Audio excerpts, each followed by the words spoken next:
मित्रों नमस्कार। मैं आपका भाई अंकित चौहान एक बार फिर स्वागत करता हूं अपने इस यूट्यूब चैनल ग्रामीण हेल्प अंकित चौहान में। उम्मीद है साथियों कि आप सभी लोग अच्छे होंगे।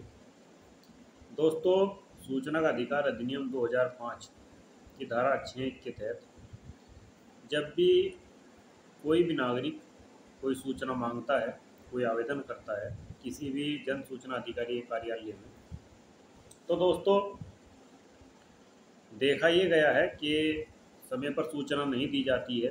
यहाँ तक कि 30 दिन का समय निर्धारित है सूचना देने के लिए, और उन 30 दिन के अंदर भी दोस्तों जो नागरिक है उसको सूचना नहीं दी जाती। जबकि दोस्तों आरटीआई अधिनियम की जो धारा 7(1) है उसके अनुसार ये बाध्यता है कि भाई जो जन सूचना अधिकारी है वो 30 दिन के अंदर सूचना देगा या फिर सूचना नहीं देने के कारणों को बताएगा। लेकिन ये पूरी प्रक्रिया जो है दोस्तों 30 दिन के अंदर ही करनी है। अब दोस्तों यहाँ मैं आपको महत्वपूर्ण बात एक और बताने वाला हूँ, जो कि आप सभी काफ़ी मित्र ऐसे हैं दोस्तों जो शायद नहीं जानते होंगे।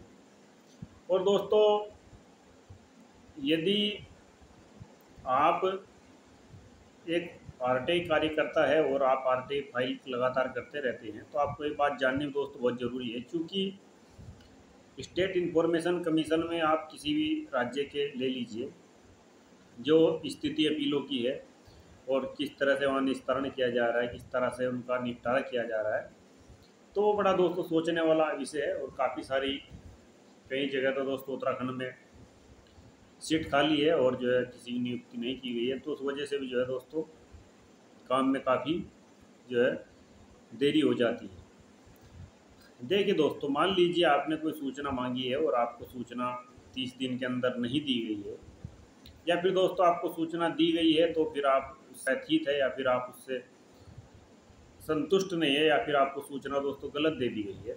ऐसा होता है दोस्तों अक्सर। अब ऐसी स्थिति में दोस्तों आप लोग क्या करते हो, धारा 19(1) के तहत आप लोग प्रथम अपील करते हो अपीलीय अधिकारी को। जाहिर सी बात है दोस्तों, आरटीआई एक्ट में दी गई व्यवस्था के अनुसार धारा 19(1) के तहत अपील ही करनी है। कोई भी नागरिक है वो अपील ही करेगा। तो इसके उपरांत दोस्तों जो अपीलीय अधिकारी है, जो अपीलीय प्राधिकारी नियुक्त है, उनकी ये ड्यूटी बनती है जब आप प्रथम अपील करते हो कि वो दोस्तों आपकी अपील को सुने और उस पर कोई निर्णय पारित करे। अर्थात वह अपील का अवलोकन करे, और जो प्रथम अपील अधिकारी है दोस्तों उसकी ड्यूटी है कि वो इस बात को जाने, इस बात पर ध्यान दे कि जो आवेदन करता है उसने जो सूचनाएं मांगी है वह सूचनाएं उसको प्राप्त हुई है या फिर नहीं हुई है। अगर सूचनाएं प्राप्त हुई है तो सूचनाएं जो उसने मांगी थी जायज़ है, वो उसको मिल गई है या नहीं मिल गई है। हर एक बिंदुओं पर दोस्तों ध्यान देना, देखना, ये अपीलीय अधिकारी का काम है। और पूरी जो पत्रावली है उसका अवलोकन कर ये सुनिश्चित करना कि हाँ जो आरटीआई आवेदन करता है उसको सूचनाएं मिल चुकी है या फिर नहीं मिली है।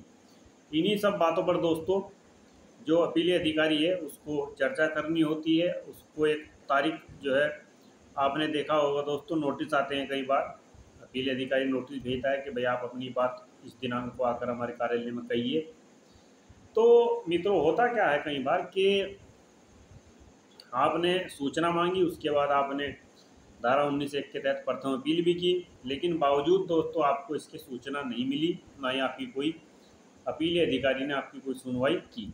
अब ऐसी स्थिति में दोस्तों हमारे जो मित्र है वो क्या करते हैं, वो सीधे स्टेट इंफॉर्मेशन कमीशन का दरवाज़ा खटखटाते हैं, और दोस्तों वहाँ पर सालों साल लग जाते हैं उनकी सुनवाई होने में।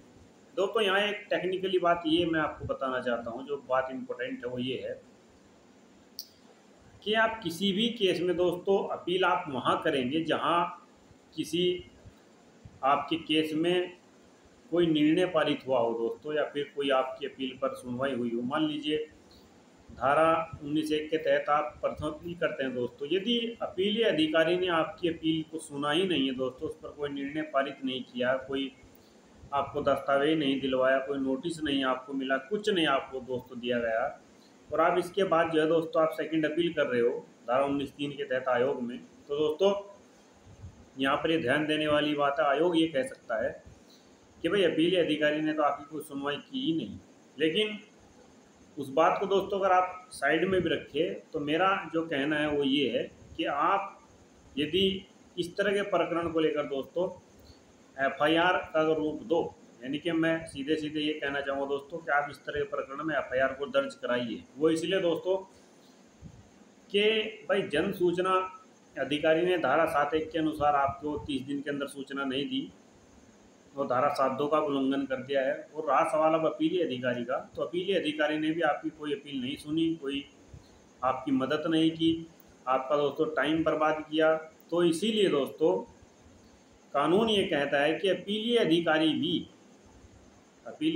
भी दोस्तों जन सूचना अधिकारी को गलत तरीके से संरक्षण देने के लिए गुनहगार है दोस्तों, उसके ऊपर भी कार्रवाई हो सकती है। ऐसी परिस्थिति में दोस्तों जाहिर सी बात है कि यदि आप लोग एफआईआर के लिए प्रार्थना पत्र थाने में देते हो, और काफ़ी जगह ये देखा भी गया है कि प्रार्थना पत्र थाने में दिया गया है लेकिन पुलिस ने एफआईआर को दर्ज नहीं किया है। ये एक दोस्तों कड़वी सच्चाई है, पुलिस एफआईआर को दर्ज नहीं करती है। तो दोस्तों आपको वही तरीका अपनाना है, आप संबंधित एसपी के पास जाइए, एसपी के बाद जो है दोस्तों अगर एफआईआर दर्ज नहीं होती है तो आप न्यायालय में जाइए। और दोस्तों आरटीआई अधिनियम में एक्ट में क्लियर लिखा गया है, आप आरटीआई एक्ट को पढ़ लीजिए और आप दोस्तों बड़े आराम से मजिस्ट्रेट जो है संबंधित मजिस्ट्रेट को आप समझा सकते हैं कि श्रीमान जब अपीली अधिकारी ने कोई निर्णय पारित नहीं किया है दोस्तों, तो हम जो है आरटीआई अधिनियम के तहत जो है धारा 19(3) के तहत हम सेकंड अपील कैसे कर सकते हैं। हम सेकंड अपील तब करेंगे जब कोई निर्णय पारित प्रथम अपीली अधिकारी ने किया हो। तो दोस्तों ये छोटी छोटी जो जानकारी है वो आप सभी लोगों के लिए जाननी बहुत ज़रूरी है। और आज काफ़ी दिनों के बाद जो है मित्रों मुलाकात हुई है। दोस्तों एक बात मैं ज़रूर कहना चाहूँगा कि ये जो बेशर्मों की दोस्तों जो टोली है, आप जन सूचना अधिकारी को ले लीजिए, प्रथम अपीली अधिकारी को ले लीजिए, ऐसा नहीं दोस्तों जानते नहीं है, ये लोग सब जानते हैं, लेकिन जानबूझकर दोस्तों लोगों का समय बर्बाद करने के लिए, लोगों को परेशान करने के लिए जन सूचना अधिकारी भी और दोस्तों साथ में अपीली अधिकारी भी ये तय कर लिया है कि किसी को सूचना नहीं देनी है, किसी की अपील नहीं सुननी है। लोग धक्के खाते रहे, लोग परेशान होते रहे। दोस्तों हो सकता है किसी को कितने ज़रूरी डॉक्यूमेंट की ज़रूरत हो, कितने उसको कहाँ कागज़ लगाने हैं, तो ये तो दोस्तों हर व्यक्ति जानता है जिस व्यक्ति ने भी आवेदन किया है। लेकिन ये बड़े दुख की बात है दोस्तों कि इस आरटीआई अधिनियम का ये कुछ जो बेशर्मों की टोली दोस्तों सभी तो नहीं है लेकिन कुछ इकट्ठी हुई है, तो इस बेशर्मों की टोली ने इस आरटीआई अधिनियम का दोस्तों सत्यानाश करके रख दिया है। और साथ ही साथ दोस्तों वर्तमान में भी स्थिति है कि इसका मजाक दोस्तों ये उड़ा रहे हैं। खैर मित्रों देखिए मेरा कहना तो दोस्तों यही है कि वक्त ऐसी चीज़ होता है दोस्तों कि समय सबका हिसाब करता है। आज जो भी अधिकारी दोस्तों इस तरह से लोगों को परेशान करते हैं या फिर किसी भी माध्यम से आप ले लीजिए, लोगों को बिना वजह परेशान करना दोस्तों अनावश्यक रूप से आज देखा भी होगा आपने कि लोगों को फर्जी मुकदमों में फंसाना, डराना, धमकी देना। कई दोस्तों हमारे आरटीआई एक्टिविस्ट जो मित्र हैं उन्होंने कई भ्रष्टाचार उजागर किए हैं, उनके ऊपर जो हमले हुए हैं, तो ये बड़ी गजब की बात है दोस्तों सोचने वाली। एक लोकतांत्रिक देश में दोस्तों इस तरह की स्थिति है तो ये बड़ा अचंभित करने वाला मामला है।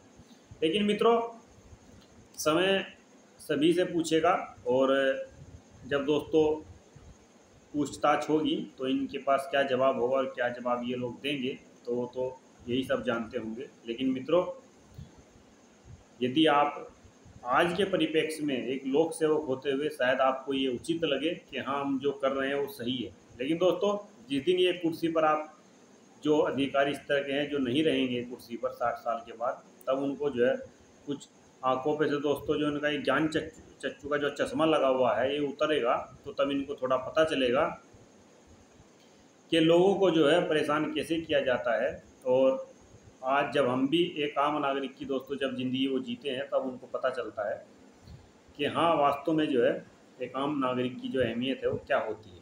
दोस्तों कुर्सी पर बैठने के बाद काफ़ी सारे अधिकारी ऐसे होते हैं जो संयम बरते रखते हैं और उनके पाँव जो है दोस्तों ज़मीन पर रहते हैं, लेकिन कुछ ऐसे भी होते हैं मैंने एक दो महिला अधिकारी दोस्तों देखी है जो मतलब कुछ भी दोस्तों बोलेगी और कुछ भी, मतलब बड़ा गजब है। अब क्या, किसी का दोस्तों नाम नहीं लेना चाहिए, लेकिन बड़ी गजब की स्थिति है। खैर दोस्तों, सूचना का अधिकार अधिनियम 2005 के तहत यदि आप लोग आवेदन करते हैं तो दोस्तों कर एक एक दो बार कृपया इनको जरा थाने में भी लेकर जाइए और उसको बताइए कि श्रीमान, ये जो है जब अपील पर सुनवाई नहीं कर रहे तो हम सेकंड अपील कर कर क्या करेंगे। तो मित्रों, फिर मुलाकात होगी किसी दूसरे वीडियो में, तब तक के लिए नमस्कार।